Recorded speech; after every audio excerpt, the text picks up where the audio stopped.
It is Wednesday, November 22nd, about 5 a.m. on the East Coast. And breaking news overnight, a U.S. Navy plane carrying 11 crew members and passengers crashed overnight southeast off the coast of Okinawa, Japan. The plane was headed to the USS Ronald Reagan aircraft carrier in the Philippine Sea. The Reagan is now conducting search operations. Already this year, 4 U.S. Navy warships have been involved in accidents in those waters. CNN's Ivan Watson was in Okinawa just a few weeks ago on a different Navy ship. He's been following the developments all morning from Hong Kong. Ivan, the good news is that there are some survivors, but there are still so many questions to be answered.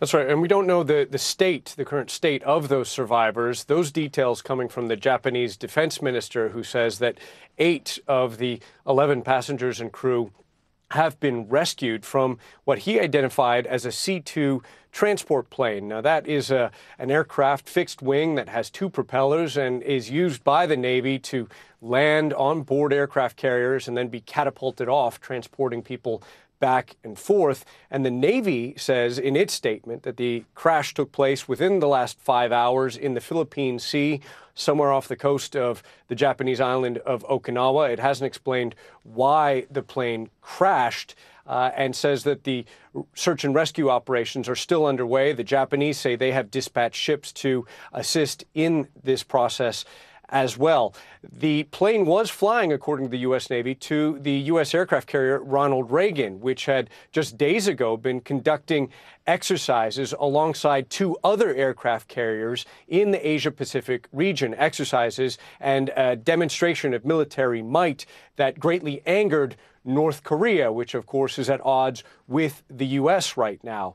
And as you pointed out, this is coming on the back of what has been a very difficult and deadly year for the U.S. Navy in the Asia-Pacific region, with at least 4 Navy ships involved in collisions, 2 of them quite deadly in June. And in August, the U.S. destroyers Fitzgerald and John McCain, 17 sailors killed in those collisions with commercial shipping vessels.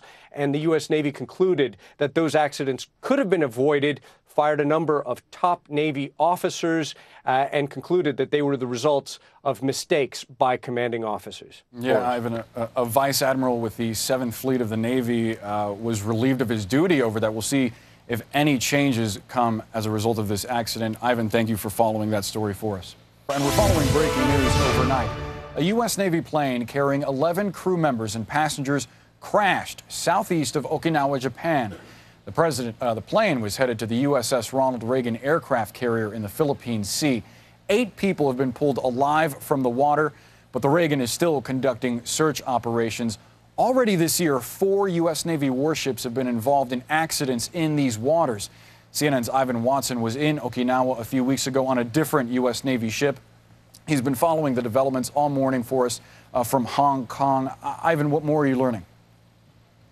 I have some good news to report, Boris. Just now, the U.S. Navy's 7th Fleet put out an updated statement, and an officer confirmed to me by phone that 8 people who were rescued from the 11 passengers on crew aboard this C-2A transport plane that crashed, 8 of them have been rescued and are in good condition. However, the search and rescue operation continues for 3 other missing people from aboard this transport plane.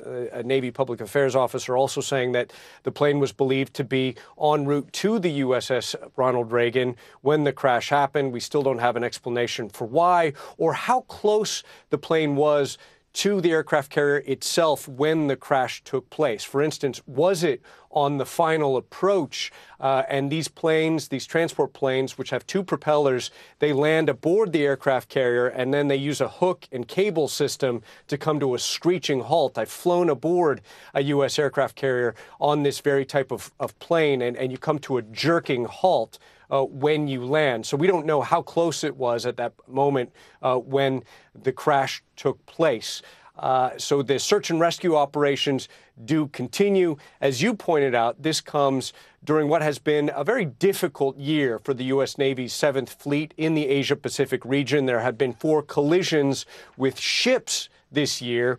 2 of those collisions involving destroyers, the USS Fitzgerald and the USS John McCain. And in those cases, at least 17 sailors were killed. The U.S. Navy concluded that the accidents could have been avoided and that they were the result of mistakes, and a number of commanding officers were relieved of duty, essentially fired for those accidents. Of course, in this case, this involves a Navy aircraft, and we'll wait to learn more about this. Boris? Yeah, these are some of the busiest waters in the world. It's still concerning, though, that there have been so many accidents in such a short span of time. Ivan Watson, thank you for the reporting.